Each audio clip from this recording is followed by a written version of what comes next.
오늘 말씀은 지난번에 나누다가 이제 그 시간이 모자라서 나누지 못한 부분을 나누겠습니다. 로마서 10장 11절에서 15절까지입니다.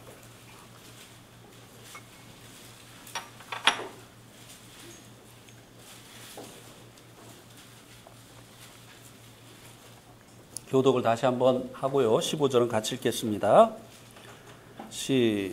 형제님들이 11절 읽겠습니다. 시작. 성경에 이르되 누구든지 그를 믿는 자는 부끄러움을 당하지 아니하리라 하니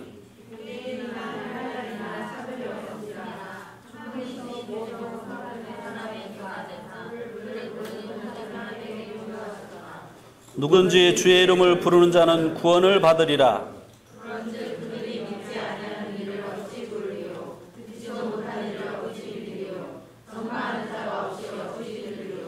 보내심을 받지 아니하였으면 어찌 전파하리요. 기록된 바 아름답도다 좋은 소식을 전하는 자들의 발이여함과 같으니라.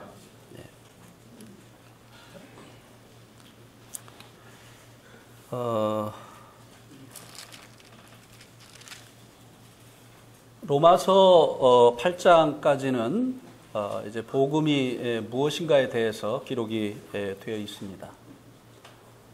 이제 9장부터 11장까지는 이스라엘에 대해서 말씀해 주고 있는데, 특별히 이스라엘의 실패에 대해서 말씀을 해주고 있습니다.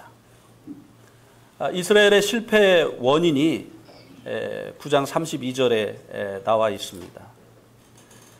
어찌 그러하냐? 이는 그들이 믿음을 의지하지 않고 행위를 의지함이라.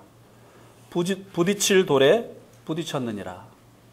이스라엘의 실패의 원인이 믿음에 의지하지 아니하고 행위에 의지한 것이다 라고 말씀을 해주고 나서 10장 1절에서 4절까지는 그것을 좀 더 구체적으로 말씀을 해주었습니다. 그리고 나서 이제 10장 1절에서 4절에 대한 또 설명이 5절에서 15절까지 또 나타나 있습니다. 특별히 이제 그 5절에서 이스라엘이 행위에 의지했기 때문에 실패한 것에 대해서 다시 한번 기억을 시켜주고 있는 것을 볼 수 있게 되죠. 5절에 보면 모세가 기록하되 율법으로 말미암는 의를 행하는 사람은 그 의로 살리라 하였거니와. 그러니까 이 율법은 그것을 행하는 자가 산다. 율법으로 말미암아 영생을 얻으려면 율법의 그 계명들을 행해야만 된다라고 하는 것입니다. 이스라엘의 실패가 믿음에 의지하지 아니하고 행함에 의지했기 때문이다 라고 하는 것을 다시 한번 이 말씀을 통해서 기억을 시켜주고 있는데요. 왜냐하면 믿음으로 말미암는 그 다음부터 이제 언급되어질 믿음으로 말미암는 의는 사람 편에서 할 일이 없다고 하는 것을 말하기 위해서입니다. 율법은 행해야 되지만 믿음의 의는 사람 편에서 할 일이 없다. 그래서 이제 우리가 구원자를 모셔내리려고 하늘에 올라갈 필요도 없고, 그분은 스스로 오셨고 우리들의 죄를 이제 스스로 십자가에서 담당해 주셨습니다. 또 죽으신 그분을 우리가 다시 음부에 내려가서 끌어올리실 필요도 없다는 것입니다. 그분은 죽으신 지 3일 만에 자신의 그 부활의 능력으로 다시 살아나셨기 때문입니다. 그래서 그분의 이 죽으심과 이 부활을 통해서 우리의 구원을 이루어 주신 거죠. 그래서 예수님께서 또 돌아가실 때 십자가에서 내가 다 이루었다. 율법은 사람 편에서 행할 것을 요구하지만 믿음의 의는 사람 편에서 행할 일이 없다고 하는 것입니다. 심지어는 이제 이 믿음의 의의 말씀, 이 복음을 우리 편에서 듣기 위해서 멀리 갈 필요도 없다라고 하는 것을 말씀해 주고 있습니다. 왜냐하면 그 말씀이 가까워 우리의 입술에 있고 우리의 마음에 있기 때문이다. 그래서 이미 이렇게 가까이 있는 이 믿음의 말씀을 이제 입으로 시인하고 마음으로 믿으면 된다라고 하는 것을 이제 9절에서 말씀을 해주었죠. 그런데 이제 9절에서 말씀을 한 내용을 10절에서 다시 반복을 해줍니다. 마음으로 입으로 시인하고 그리고 마음으로 믿으면 구원을 받는다. 이렇게 이제 9절에서 말씀을 해주고 나서 똑같은 그 내용을 10절에서 반복을 하는데요. 그런데 반복을 하는데 순서가 달라요. 10절에 보니까 마음으로 믿는 것을 먼저 얘기합니다. 사람이 마음으로 믿어 의에 이르고 입으로 시인하여 구원에 이르느니라. 마음에 믿지 않고 하는 입술의 고백은 공허한 것이라는 거죠. 그래서 이제 이 9절에서 말씀해주고 있는 것은 이제 인용한 구약 성경의 그 순서에 맞춰서 한 것이고 10절은 바른 믿는 그 순서를 말씀해주고 있는 것이라고 하는 것입니다. 입술로 시인을 하기 전에 먼저 마음에 믿어야 된다는 것이죠. 이것은 우리가 믿음으로 말미암아 구원을 받는 이것은 예수님이 등장하심으로 인해서 새롭게 나타난 것이 아니라고 하는 것을 이제 11절부터 15절의 말씀이 증명을 해주고 있는 겁니다. 특별히 구약성경 두 구절을 사용을 해서 마음으로 믿고 입으로 시인하면 구원을 받는다고 하는 것을 입증을 해주고 있는 것입니다. 11절에서는 이제 구약의 어떤 성경을 인용을 했느냐면요. 이사야서 49장 23절을 인용을 한 겁니다. 이사야서가 이제 예수님 오시기 전에 2700년 전, 그러니까 BC 한 700년 전에 쓰여진 것인데 이 구약의 말씀을 인용을 해서 믿음으로 말미암아 구원을 받는다고 하는 것은 전에는 없었던 것인데 구약은 율법이고 믿음의 의는 신약에 나타난 새로운 것이 아니라 이것은 과거로부터 구약에도 증거하고 있는 것이다 라고 하는 것을 이 말씀을 인용을 해서 입증을 해주고 있는 것입니다. 그리고 이제 12절은 그것에 대한 이제 왜 믿음으로 말미암아 부끄러움을 당하지 않느냐, 믿음으로 말미암아 왜 구원을 받느냐라고 하는 것에 대한 이제 구체적인 설명이 11절에 대한 구체적인 설명이 12절이 되어지는 것입니다. 여기 이제 나타나 있는 누구든지 성경에 이르되 그랬잖아요. 이 성경은 이사야서 49장 23절인데요. 성경에 이르되 누구든지 그를 믿는 자는 부끄러움을 당하지 아니하리라 하니. 자, 우리 한번 이사야서 49장 23절 말씀을 한번 보겠습니다. 왕들은 내 양부가 되며 왕비들은 내 유모가 될 것이며 그들이 얼굴을 땅에 대고 내게 절하고 내 발에 티끌을 핥을 것이니 내가 나를 여호와인 줄 알리라. 그 다음에 나와 있죠. 나를 바라는 자는 수치를 당하지 아니하리라. 나를 당하는 자는 수치를 당하지 않는다. 이것을 이제 그 인용을 한 것이죠. 수치를 당하지 않는다. 이 말을 이제 부끄러움을 당하지 않는다라는 말로 바꾸었을 뿐입니다. 그 내용은 똑같은 것이니까요. 수치를 당하는 거나 부끄러움을 당하는 것이나. 그 말씀이 가까워서 마음에 있는데 그 마음에 있는 말씀을 믿으면 구원을 받는다라고 하는 이것이 바로 구약으로부터 말씀해 주고 있는 것이다 라고 하는 것을 이제 이사야서 49장 23절 말씀을 인용을 해서 입증을 하고 있다고 하는 것입니다. 여기서는 이제 이사야서 이제 49장 23절에서는 이스라엘 백성들이 이방 민족들에게 침략을 당해서 전쟁에서 패함으로 인해서 포로가 되어지고 나라가 이제 망하게 되어지는 이런 부끄러움을 당한 일에 대해서 말씀해 주고 있는 것입니다. 그 원인이 무엇인가 하면 그들이 하나님을 의지하지 않았기 때문이라는 거예요.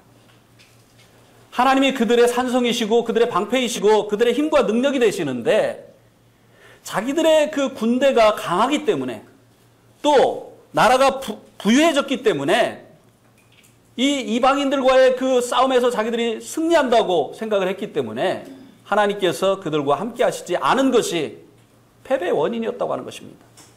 부끄러움의 원인이었다고 하는 것입니다.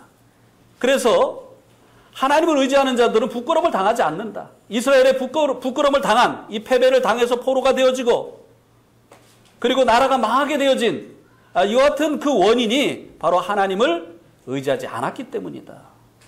라고 하는 것을 이사야서 49장 23절에서 말씀해 주고 있는데요. 이것을 인용해서 이 패배의 원인이 이 이방과의 그 싸움에서의 그 패배의 원인이 바로 하나님에 대한 의지가 없었기 때문이다. 하나님이 아닌 다른 것들을 의지했기 때문이다. 라고 말씀을 해주고 있습니다.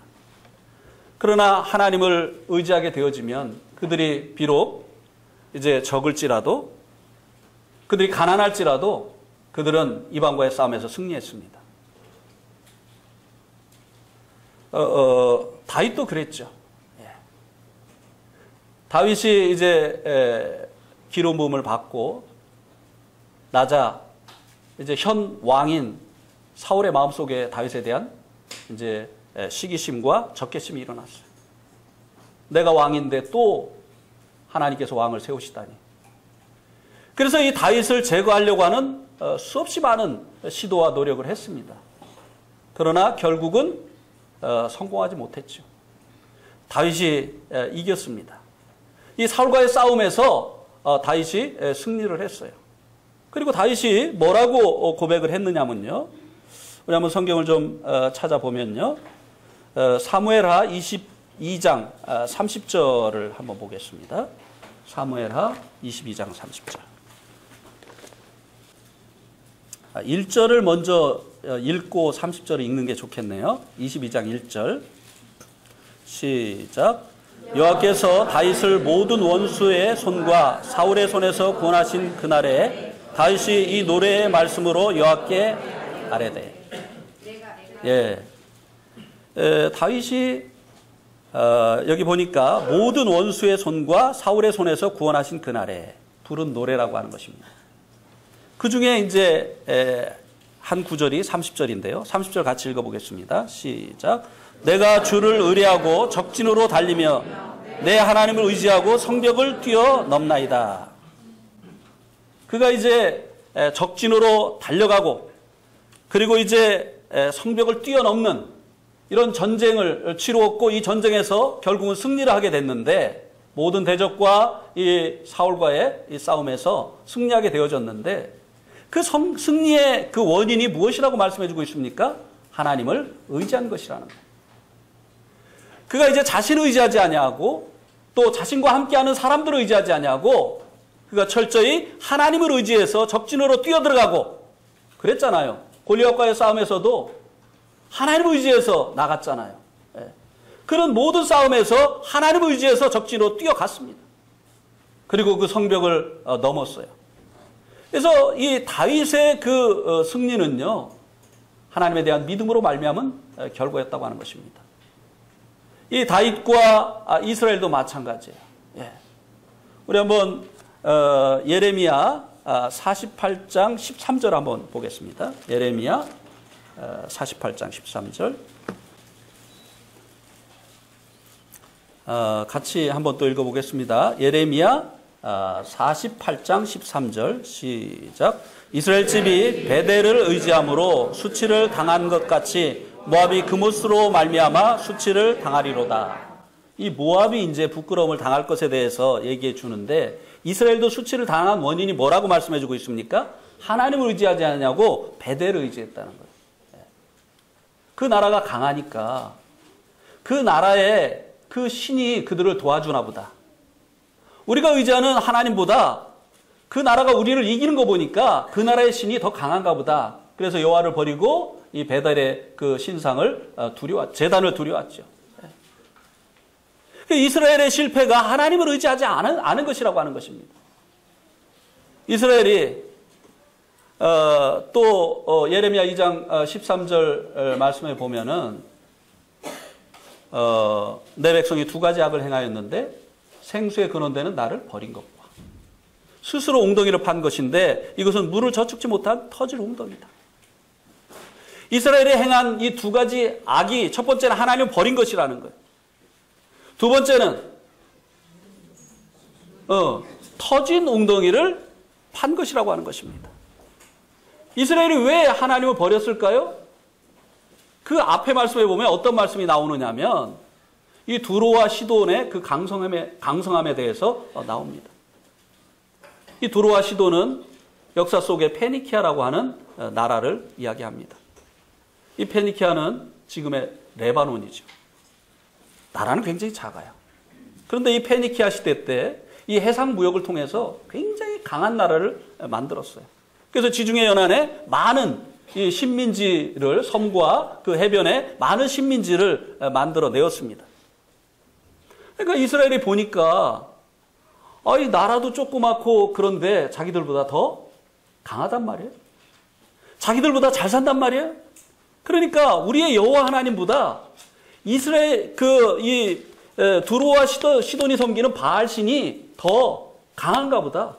더 많은 복을 주나 보다. 그래서 하나님을 버린 거예요. 무엇을 위해서? 터진 웅덩이가 뭐냐면요. 이게 우상을 섬긴 거예요. 그래서 이스라엘의 이 실패 원인이 바로 그들이 하나님을 버리고 다른 신을 의지한 것이다. 그러나 하나님을 의지하는 자는 부끄러움을 당하지 않는다고 하는 것입니다. 오히려 이스라엘의 실패의 원인은 하나님을 버린 것이었고 하나님을 의지하지 않은 것이었고 이스라엘의 성공의 요인은 바로 하나님을 의지한 것이었다. 그래서 이제 여기 이 말씀에서 그것을 인용을 해서 누구든지 그를 믿는 자는 그를 의지하는 자는 부끄러움을 당하지 아니하리라.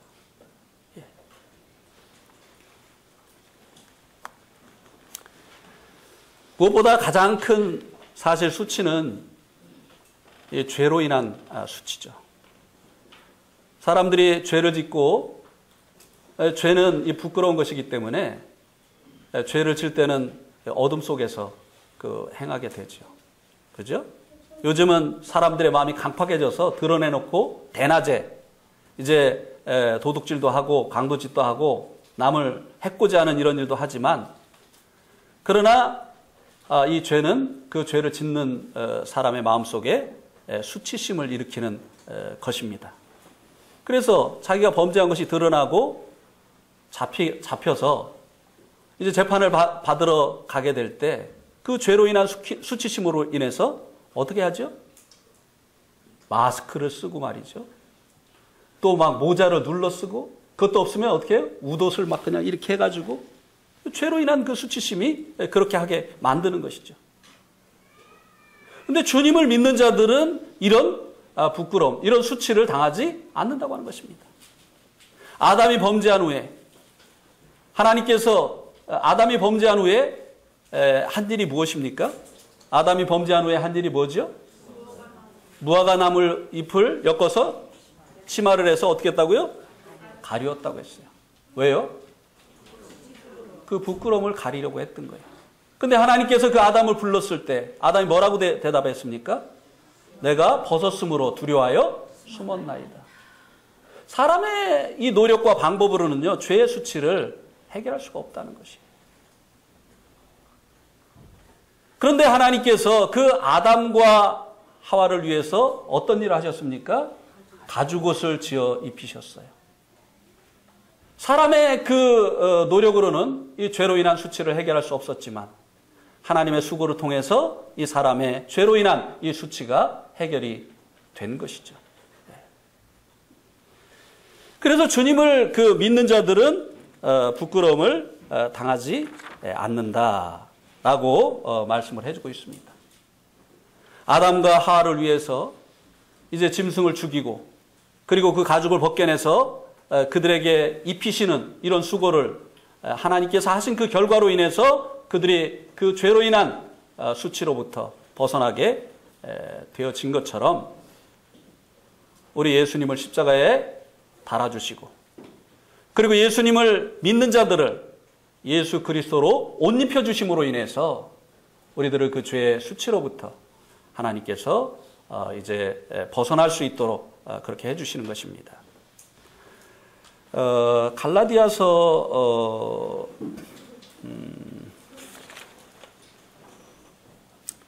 3장 21절을 한번 보시겠습니다. 죄송합니다. 3장 27절. 갈라디아서 3장 27절.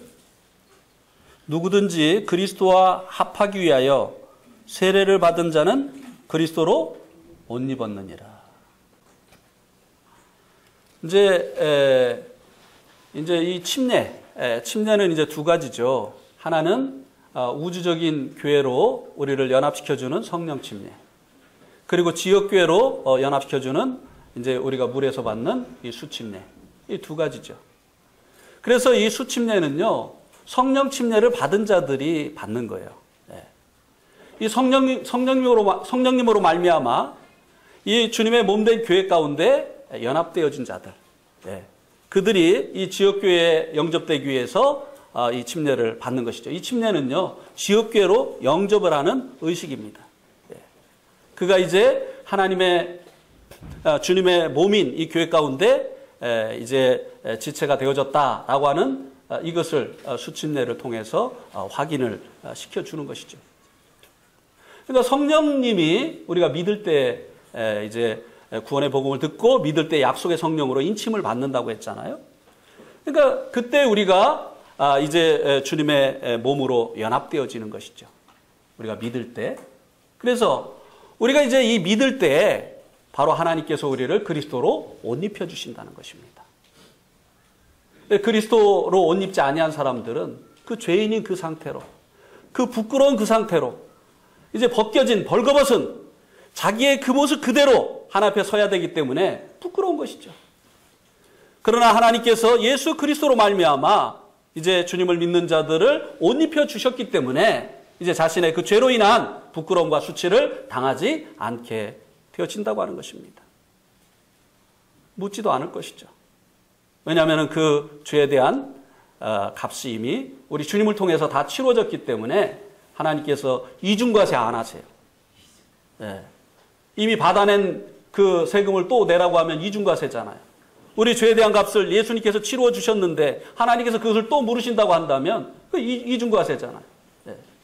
그래서 우리들이 이 주님으로 말미암아 죄의 수치로부터 벗어나게 되어지고 예수님은 우리들의 의의 옷이 되어 주시는 것입니다. 이제 좀 더 이것에 대해서 자세히 12절에서 이제 설명을 해주고 있습니다. 근데 이제 이 11절과 12절에서 한 가지 또 짚고 넘어가야 될 부분이 있어요. 11절에서는 누구든지라고 하는 이 단어고요. 12절에서는 모든 사람, 그를 부르는 모든 사람이라고 하는 이 단어입니다.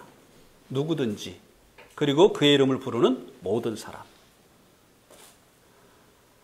이것을 왜 짚고 넘어가야 되느냐면요, 행위로 말미암는 율법과 믿음으로 말미암는 의의 법의 차이점을 지금 이 단어들이 말씀해주고 있기 때문에 그래요.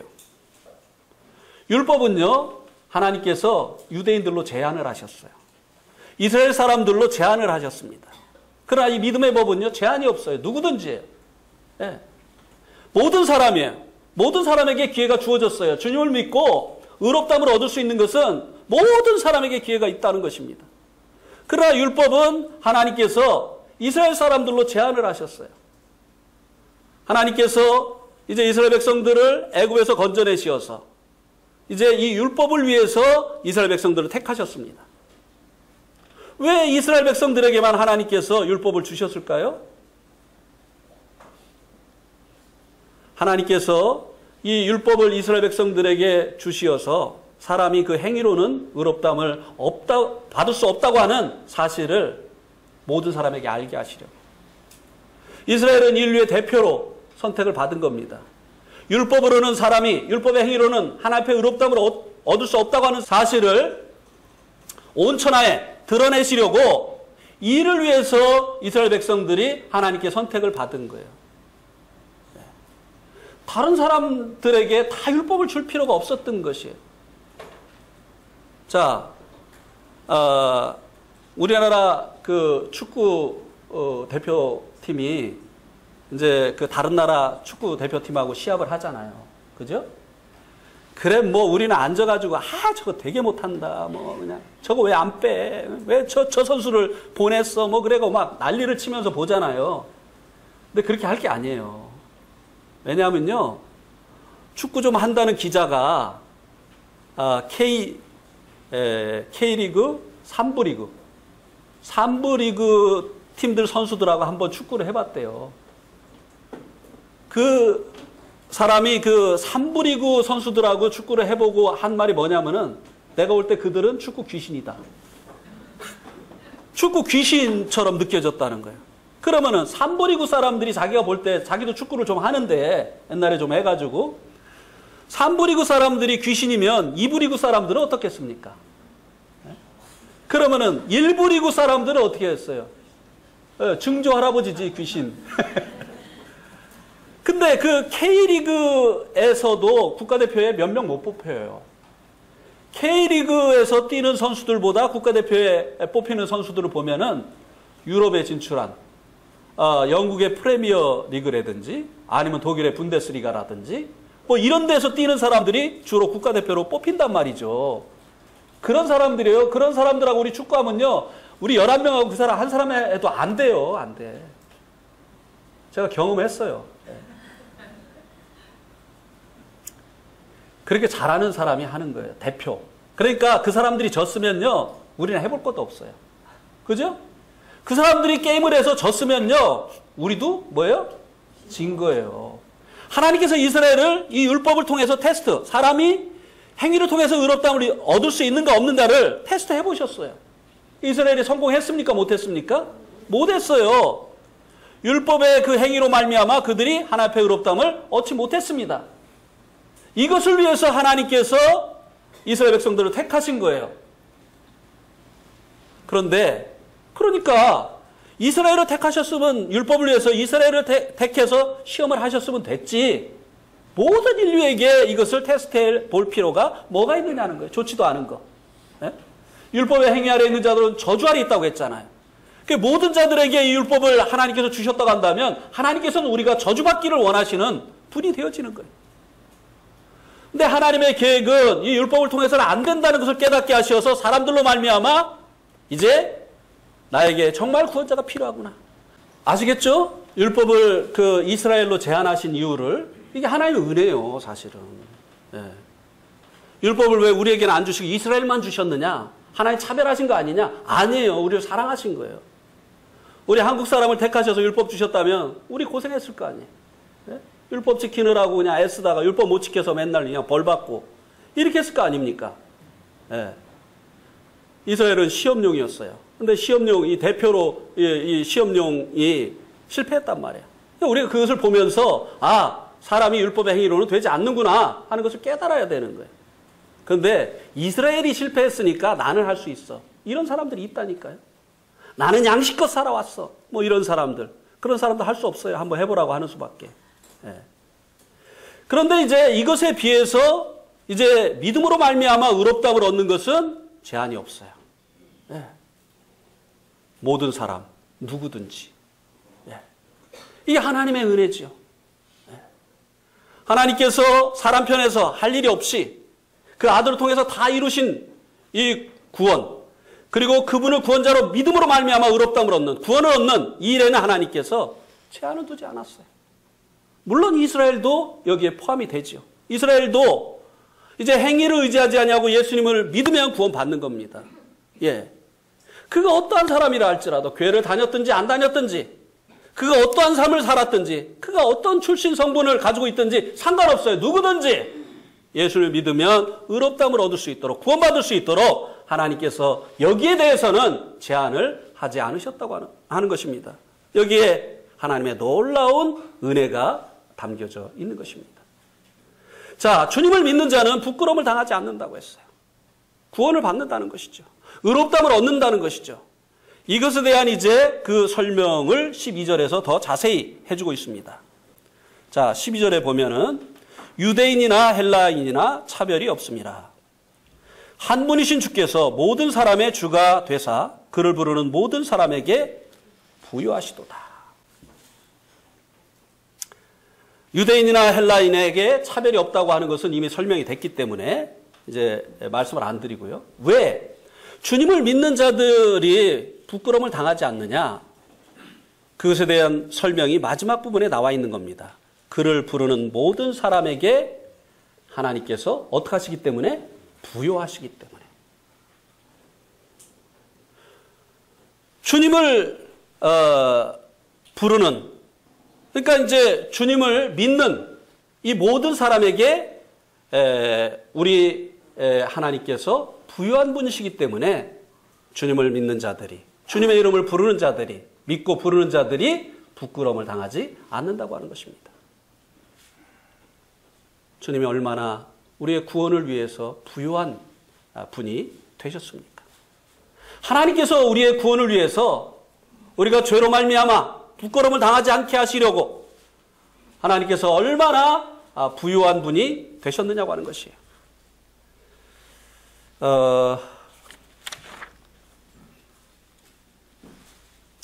우리 한번 요한일서 2장 3절, 2절 말씀을 한번 보시겠습니다. 요한일서 2장 2절.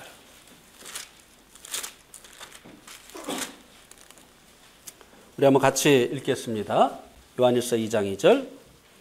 시작. 그는 우리 죄를 위한 화목제물이니 우리만 위할 뿐 아니요 온 세상의 죄를 위하심이라. 하나님 얼마나 부유하세요. 우리를 구원하시는 일에 있어서는 제한하시지 않으셨어요. 믿음으로 말미암아 의롭다함을 얻는 일, 믿음으로 말미암아 구원을 얻는 일은요, 하나님께서 제한하시지 않으셨어요.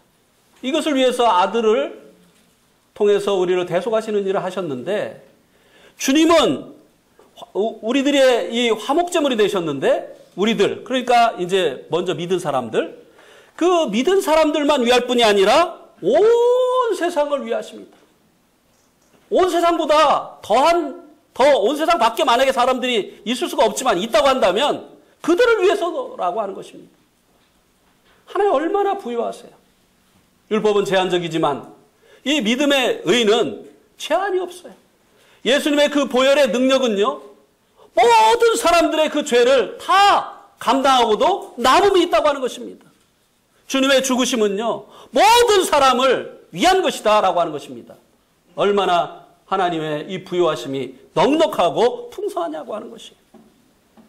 자, 히브리서 9장 12절 말씀도 한번 보시겠습니다. 또 같이 읽겠습니다. 시작. 염소와 송아지의 피로 하지 아니하고 오직 자기의 피로 영원한 속죄를 이루사 단번에 성소에 들어가셨느니라. 자, 염소와 송아지의 피로 아니하고 사람의 죄를 대속하기 위해서 피가 필요하죠. 그래서 구약시대 때는 이 염소와 송아지가 피를 흘리고 죽었습니다. 예. 그런데 이제는 염소와 송아지의 피로 아니하고 이것은 모형이었으니까, 예표였으니까 이것으로 아니하고 자기 피로, 예수님 피로 영원한 속죄를 이루셨다고 하는 것입니다. 영원이라고 하는 것은 이 하나님의 세계를 얘기하는 거예요. 영원 속에는요, 모든 이 시간 세계가 포함이 되어 있는 것입니다. 이 시간 세계 속에만 과거, 현재, 미래라고 하는 것이 존재하고요. 영원은요, 시간이 없어요, 거기는. 그런데 이 영원 속에는요, 이 시간 세계가 모두가 포함이 된 거예요. 영원한 속죄라고 하는 것은 이 과거의 사람들의 죄, 그리고 현재 사람들의 죄, 그리고 미래 모든 사람들의 죄가 예수님의 피로 그 값이 다 치러졌다고 하는 것입니다. 하나님이 얼마나 부유하세요. 우리가 하나님 앞에 죄 용서함 받고 의롭다함을 얻을 수 있는 이 근거를 하나님의 넉넉함으로, 하나님의 부유하심으로 다 이루어 주셨다고 하는 것입니다. 예수님의 피가 이렇게 넉넉하다고 하는 것이, 하나님이 이렇게 부유한 그 같은 분이시라고 하는 것입니다. 예수님의 피보다 더 큰 죄가 있습니까? 예수님의 피를 뛰어넘는, 예수님의 피로 해결이 안 되는, 예수님의 피로 그 값이 지불이 안 되는 그런 죄가 있느냐고 하는 것이에요. 예수의 피로 해결받을 수 없는 많은 죄를 지은 사람이 있느냐고 하는 것입니다. 없어요. 그래서 우리가 예수님을 믿으면 이제 죄로 인한 부끄러움을 당하지 않게 되어지는 것이라고 하는 것입니다. 이해가 가시죠? 예. 그 다음에 이제 요한일서 5장 4절 5절을 보시기 바랍니다. 요한일서 5장 4절 5절. 무릇 하나님께로부터 난 자마다 세상을 이기느니라. 세상을 이기는 승리는 이것이니 우리의 믿음이니라. 하나님께서 예수께서 하나님의 아들이심을 믿는 자가 아니면 세상을 이기는 자가 누구냐? 우리가 계속 이 죄악된 세상과의 영적인 싸움에서 패배를 했었어요. 그런데 이제 이긴다는 것입니다. 무엇으로? 믿음으로.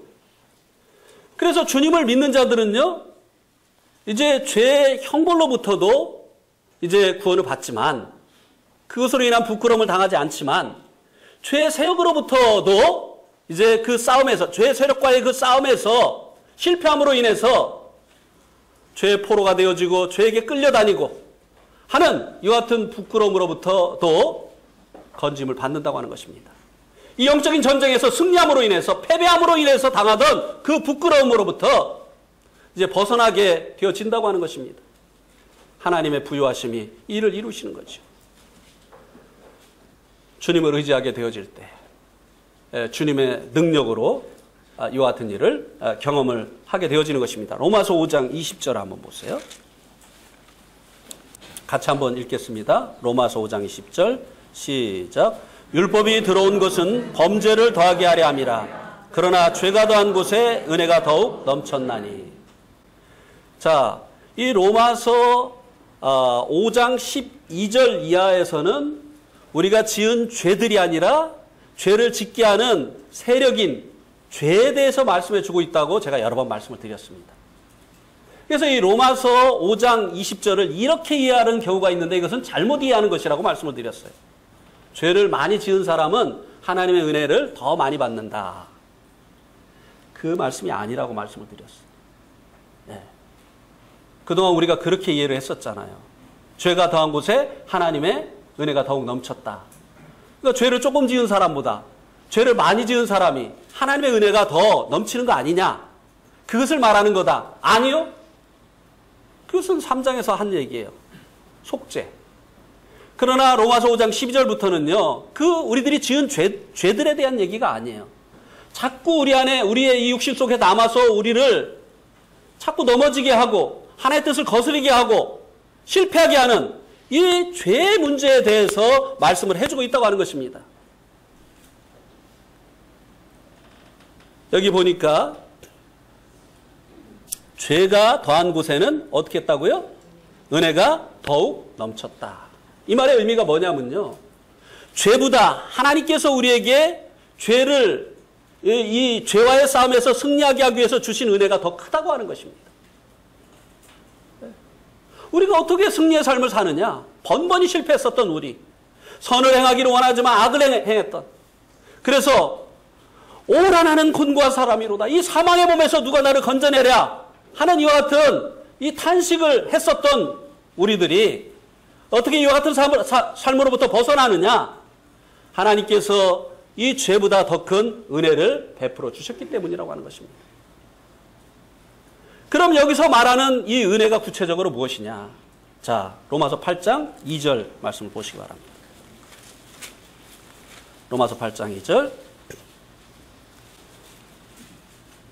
또 같이 읽겠습니다. 시작. 이는 그리스도 예수 안에 있는 생명의 성령의 법이 죄와 사망의 법에서 너를 해방하였습니다. 예. 하나님께서 우리들을 이 죄로부터 해방시켜 주시려고, 이 죄와의 싸움에서 승리자가 되게 하시려고, 이기는 자가 되게 하시려고 하나님께서 주신 그 은혜가 무엇이냐? 죄와 사망의 법에서 성령의 생명의 법으로 우리를 어떻게 했다고요? 해방시켜 주신다. 성령님이에요.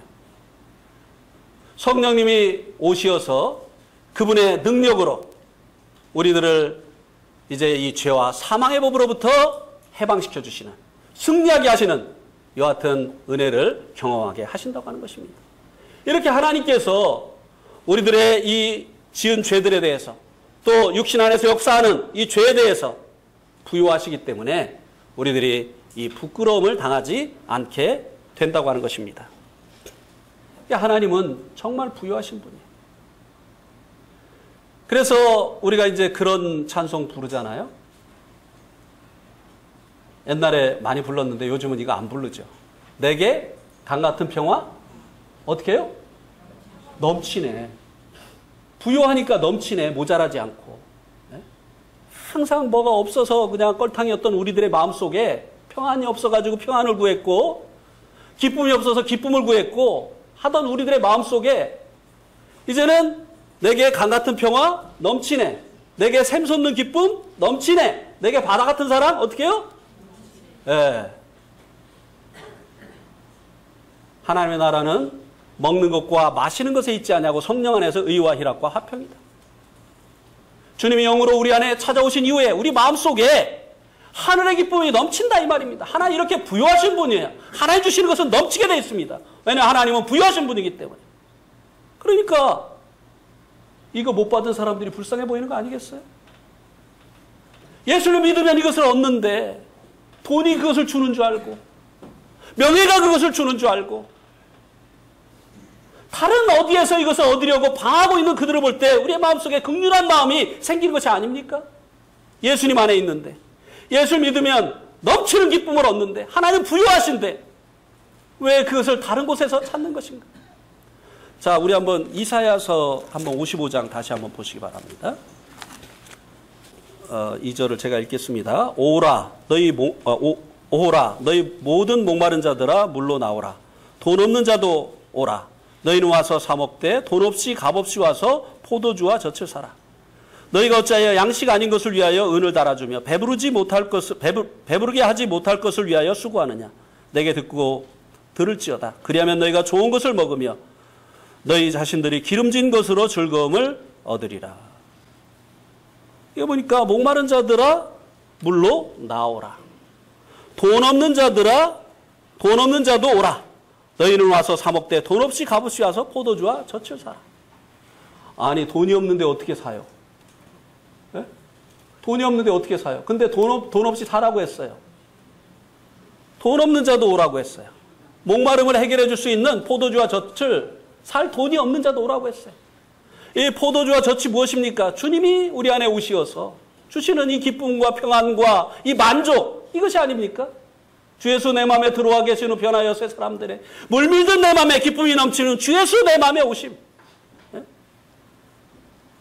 그런데 이거를 살 돈이 없다 이 말이에요. 여기서 말하는 이 돈이 무엇입니까?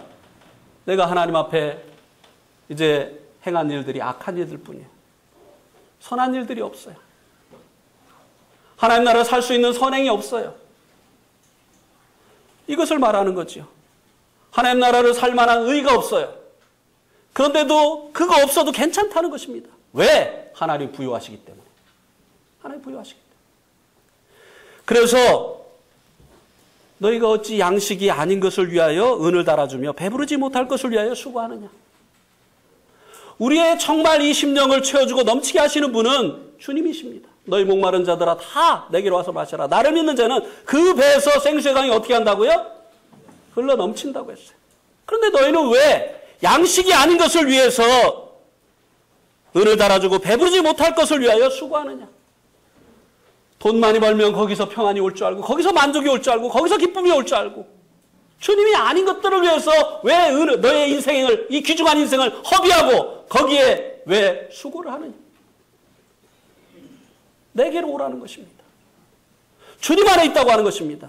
주님은 부유하시기 때문에 우리가 주님을 믿게 되어질 때 그 주님의 부요가 우리의 것이 되어져서 우리 안에서 모든 것들이 흘러 넘치게 되어진다고 하는 것입니다.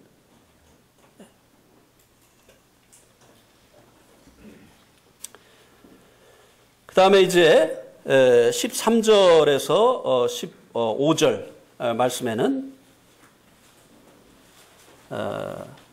이제 마음으로 믿는 것에 대해서 말씀을 하시고 나서 이제 입으로 시인하는 것을 구약 말씀을 통해서 또 입증을 하고 있습니다. 10장 13절에 보면 누구든지 주의 이름을 부르는 자는 구원을 받으리라. 이게 이제 요엘서 2장 32절 말씀을 인용한 거잖아요. 그러니까 주의 이름을 부르면 입으로 주님을 시인하면 이제 구원을 받는 이 일이 신약에 새롭게 등장한 것이 아니라는 거야. 이미 구약 시대 때부터 말씀해 주고 있는 것이라고 하는 것입니다. 요엘서 2장 32절 말씀을 보겠습니다. 요엘서 2장 32절 같이 읽겠습니다. 시작. 누구든지 여호와의 이름을 부르는 자는 구원을 얻으리니 이는 나 여호와의 말대로 시온산과 예루살렘에서 피할 자가 있을 것이며 남은 자 중에 나 여호와의 부름을 받을 자가 있을 것임이니라. 이 마지막 때에 대한 예언이에요. 28절부터 32절까지. 이 마지막 때에 하나님의 심판이 임할 것인데 그 날이 이르기까지 이 은혜 시대 때 사람들이 어떻게 구원을 받느냐? 주의 이름을 부름으로 인해서. 여호와가 킹제임스 성경에 보면 주로 번역이 되어 있습니다. 네, 주의 이름을 부르는 자가 구원을 얻는다는 것이에요. 그러니까 이 말씀을 통해서 이것은 주의 이름을 부르는 자가 구원을 얻는 것은 이렇게 구약 시대로부터 말씀해 주고 있는 바이다라고 하는 것을 이 성경 구절을 통해서 입증을 해주고 있는 것입니다.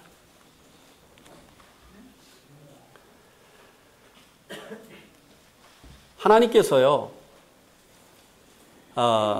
아브라함을 택하신, 그러니까 아브라함을 통해서 이스라엘을 택하신 율법을 위해, 하나님께서 택하신 그 이스라엘을 택하신 이유가 두 가지인데요. 하나는 앞서서 말씀을 드렸습니다. 율법을 통해서는 사람이 의롭다함을 얻을 수 없다는 사실을 알게 하시려고, 대표로. 또 한 가지는요, 하나님께서 이제 아브라함을 택하셔서 이스라엘을 택하셨는데요. 아브라함을 택하신 그 이유는요, 그리스도를 위해서입니다. 아브라함에게 약속하신 천하 만민이 복을 얻게 하시려는 이 일을 이제 아브라함의 씨인 그리스도를 통해서 이루게 하시려고 사실은 그리스도를 오게 하는 통로로 이스라엘을 택하신 거예요. 무슨 얘기냐면요, 많은 사람들이 이 택하심을요 어떻게 오해를 하느냐면은 이스라엘 택하신 것은 이방을 버리기 위해서다. 천만에요. 하나님께서 이스라엘 택하신 것은요, 이스라엘을 통해서 천하 만민이 복을 받게 하시려는 거예요. 아브라함을 택하신 것도 그것이고, 이삭을 택하신 이유도 그것입니다. 우리 한번 성경을 찾아보겠습니다. 창세기 12장 3절. 창세기 12장 3절입니다.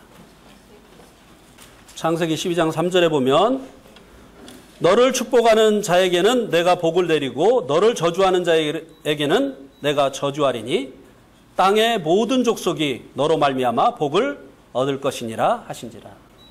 하나님께서 아브라함을 택하신 이유가 뭐라고 여기 말씀해 주고 있습니까? 땅의 모든 족속이 너로 말미암아 복을 얻게 하시려고. 아브라함을 택하시어서 아브라함의 후손인 이스라엘을 택하셨는데 그 목적이 다른 민족은 버리시기 위해서가 아니에요. 그들을 통해서 땅의 모든 족속이, 이방인들이, 택함받지 못한 그들이 복을 받게 하시려고요. 자, 또 보겠습니다. 22장 18절. 같이 읽어보겠습니다. 22장 18절 시작. 내 씨로 말미암아 천하 만민이 복을 받으리니 이는 내가 나의 말을 준행하였습니다 하셨다 하니라. 아브라함의 씨로 말미암아 어떻게 하신다고요? 천하 만민이 복을 얻게 하신다. 근데 여기서 말씀해 주고 있는 이 씨는요, 구체적으로 누구냐면은, 자, 갈라디아서 3장 12절. 14절이네요. 갈라디아서 3장 14절.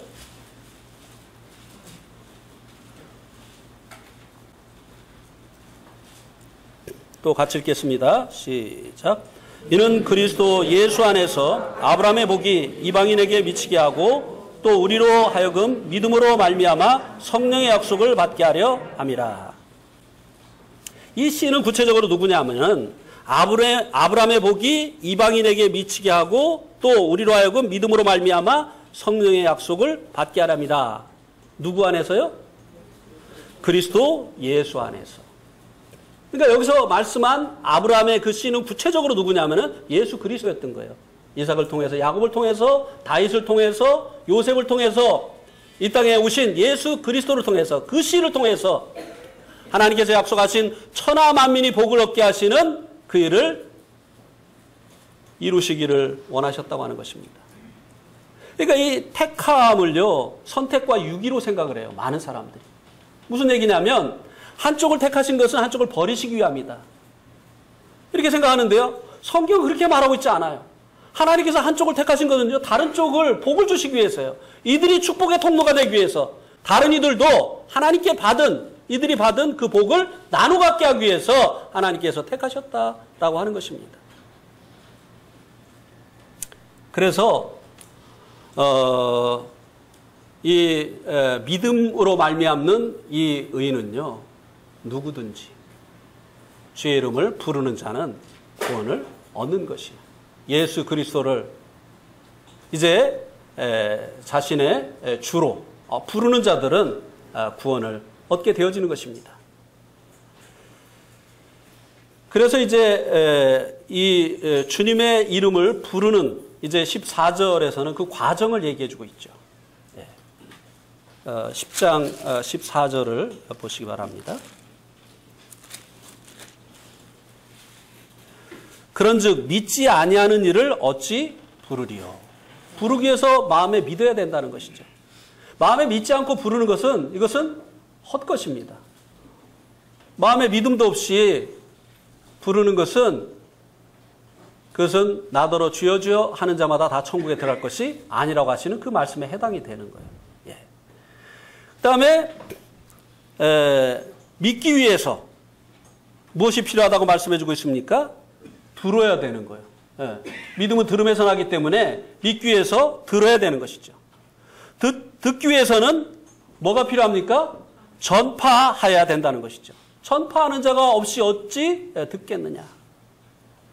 그러니까 이 하나님의 말씀이 이제 가까이 입술에 그리고 이제 마음에 올 수 있었던 것은 누군가가 그들에게 이 말씀이 이렇게 가까이 올 수 있도록 전파했던 거예요. 예수 그리스도를.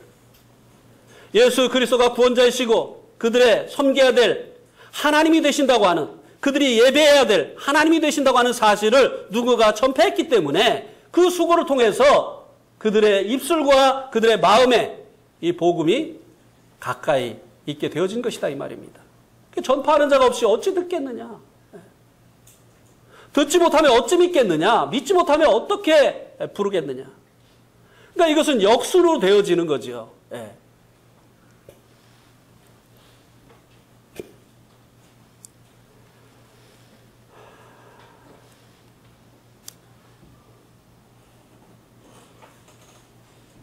그리고 이 전파하는 자는 이제 보내심을 받아야 되는 것이죠. 그러면은 이 복음을 위해서 보내심을 받는 자가 구체적으로 누굽니까? 복음을 위해서 하나님께 택하심 받고 보내심을 받는 자가 누구죠? 누구죠? 전도자들, 그죠? 내동교에서는 이현우 형제님, 나머지는 아니고. 예? 사도행전 1장 8절에 뭐라고 말씀해주고 있습니까? 성령이 임하시면, 여러분 안에 성령이 오셨어요? 안 오셨어요? 네, 성령이 임하시면 권능을 받고 예루살렘과 온 유대와 사마리아와 땅끝까지 이르러 내 증인이 되리니. 되라고 안 했어요. 되리니. 되라 그랬으면요, 복음 안 전해졌어요. 왜요? 계속 예루살렘 안에 머물러 있었잖아요. 그러니까 스데반의 핍박이 일어나가지고 흩어났어요. 하나님 되게 하신 거예요, 사실은. 네. 우리에게 복음 맡겨놨으면요, 안 됩니다. 평생 복음 한번 안 전하는 사람들이 있잖아요. 네. 이게 주님이 되게 하시는 거예요. 네.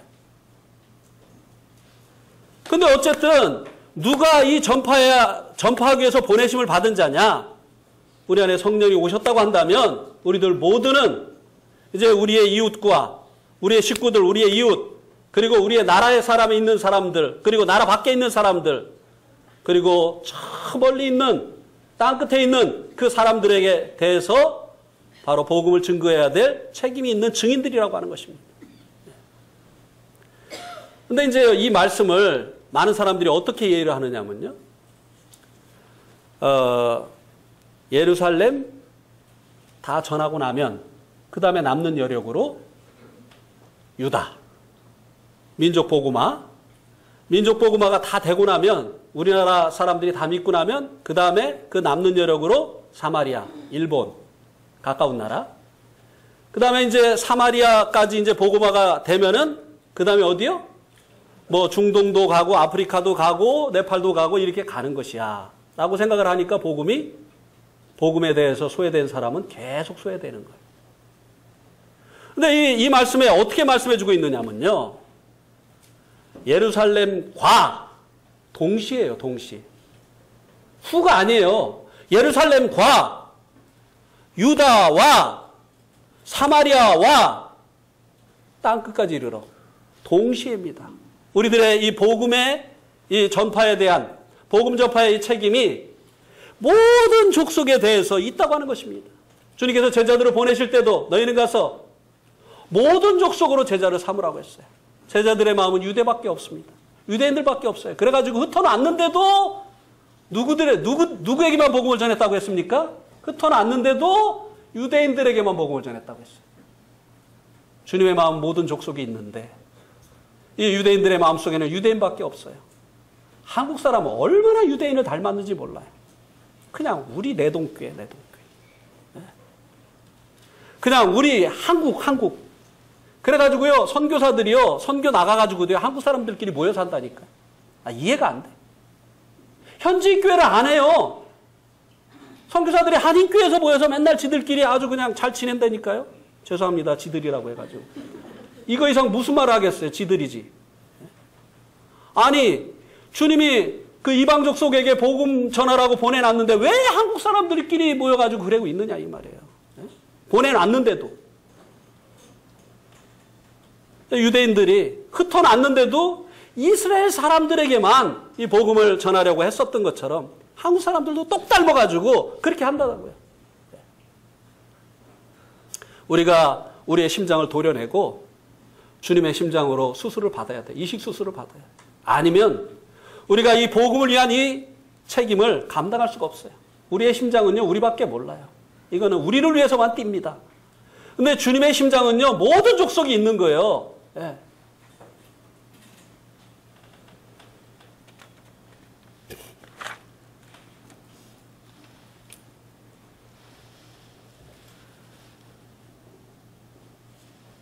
이 복음을 이제 전해주는 이제 마지막으로 15절 마지막에 보면 자들의 그 발이 아름답다고 말씀해주고 있습니다. 아름답도다. 좋은 소식을 전하는 자들의 발이여 함과 같으니라. 요즘 그 발을 아름답게 보이려고 그 헬스도 하고 또 발가락에다가 매니큐도 칠하고 막 아주 하시는데 그거 아름다운 거 아니에요. 주님이 보실 때. 그 아름답게 보시는 사람이 있겠죠. 예. 그러니까 이제 그렇게 하는 것인데 주님 보시는 아름다운 발은요. 복음을 위해서 산을 넘는 자들의 발이 아름답다고 했어요. 복음을 전하기 위해서 이 복음이 필요한 자들에게 나아가는 그 발이 아름답다. 이렇게 말씀해 주고 있습니다. 네. 여러분들이 그 아름다운 발을 갖지 않으시겠습니까? 그 발은 아마 거친 발이 되어질 거예요. 그 발은 부르튼 발이 되어질 것입니다. 그 발은 새카맣게 탄 그런 발이 되어질 것입니다. 솔로몬이 그 사랑했던 술람미 여인의 피부가 어떻다고 말씀해주고 있습니까? 게달의 장막. 게달의 장막이 무슨 색깔인지 아세요? 검은색이에요. 근데 왜 이 술람미 여인의 피부가 그렇게 검게 됐죠? 포도원에서 일하느라고. 하나님이 그런 걸 보시는 거예요. 복음을 위해서 이제 복음이 필요한 자들에게 나아가는 그 발이 아름답다고 했습니다. 우리가 뭐 쭉쭉 뻗은 다리를 보고 성도들이 말이죠. 매니큐 칠한 다리를 보고 감동받습니까? 아름답다고 합니까? 그러나 복음을 전하기 위해서 이제 복음이 필요한 자들에게 갔다가 순교한 그 발. 그 소식을 듣고 이제 그들의 삶을 기록한 그 영화를 볼 때 우리가 정말 감동을 하고 눈물을 흘리는 것이 아니겠습니까? 그것이 정말 하나님 보실 때 아름다운 것이고 성도들에게 그것이 정말 아름다운 것 같은 것이 아니냐고 하는 것이에요.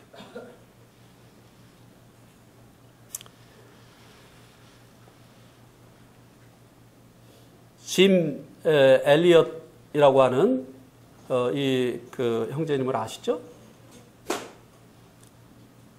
제가 이 짐 엘리엇의 그 생애를 영화로 만든 것을 보면서 참 많이 눈물을 흘렸습니다. 참 저의 모습이 그를 보면서 얼마나 주님으로부터 멀어져 있는가. 그는 얼마나 주님께 가까이 있고 나는 주님으로부터 얼마나 멀어져 있는가. 왜 똑같은 주님의 은혜를 받고 그는 그렇게 살고 나는 이렇게 살아야 되는가. 그가 한 고백을 제가 읽어드리겠습니다.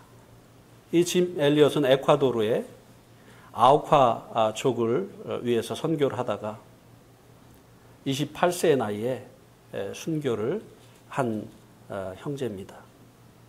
그는 위튼 대학을 아주 우수한 성적으로 졸업한 그런 사람이었죠. 그가 한 고백입니다. 하나님, 저로서 아우카족에게 보내주소서. 아버지, 제 생명을 취하소서. 주의 뜻이라면 제 피를 취하소서. 주의 삼키는 불로 제 피를 태우소서. 제 것이 아니기에 아끼지 않겠습니다. 주님 가지시옵소서. 다 가지시옵소서. 제 생명을 세상을 위한 희생으로서 세상을 위한 희생으로서 부으소서. 주님, 피는 주님의 제단에 흐를 때만 가치가 있는 것입니다. 마른 막대기 같은 제 삶에 불을 붙이사 주님을 위해 온전히 소멸되게 하소서. 나의 하나님,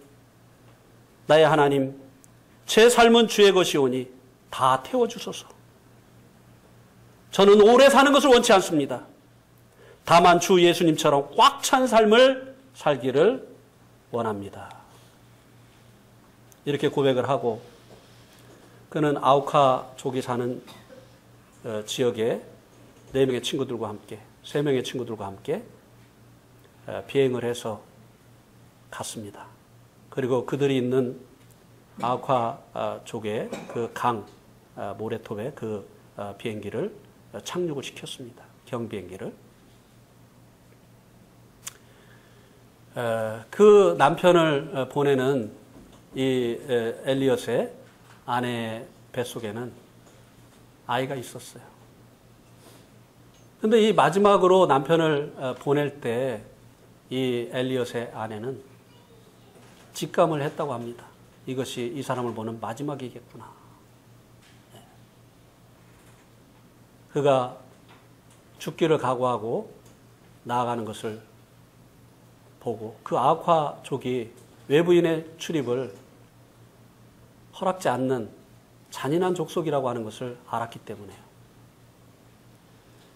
이 강가에 이 모래톱에다가 비행기를 세웠으니 이제 이륙을 할 수 있습니까? 모래톱에서는 비행기가 이륙을 할 수가 없어요. 그들은 죽기를 정말로 각오했던 것이죠. 그래서 그들이 그렇게 이야기를 했답니다. 이제 이륙하기는 틀렸군. 그가 이 아우카족을 향해서 나아가면서 마지막으로 외친 말이 아우카족! 아우카족!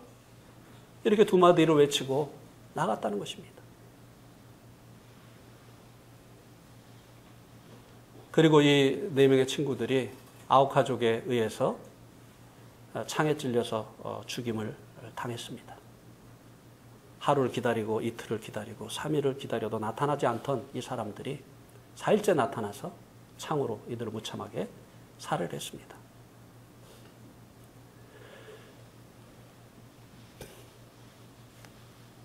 그리고 이제 그 아버지가 이들에게 나아갈 때 뱃속에 있었던 유복자였던 이 아들이 다시 그들에게 들어가서 복음을 전하고 이 9가족은 다 주님께로 돌아오는 이런 놀라운 역사가 일어났습니다. 우리도 이런 짐 엘리엇과 같은 아름다운 발을 가져야 되지 않겠습니까? 우리의 발이 어디로 향하고 있습니까? 아니, 발뿐만 아니라 우리의 손이 예배드리러 와야 될 그 발이 어디로 가고 있고, 복음을 위해서 나가야 될 발이 어디로 향하고 있고, 이제 이 복음을 위해서 나아가는 이 발이 아름답다고 하신 주님의 말씀이 우리들의 생애 속에도 이루어지기를 바랍니다.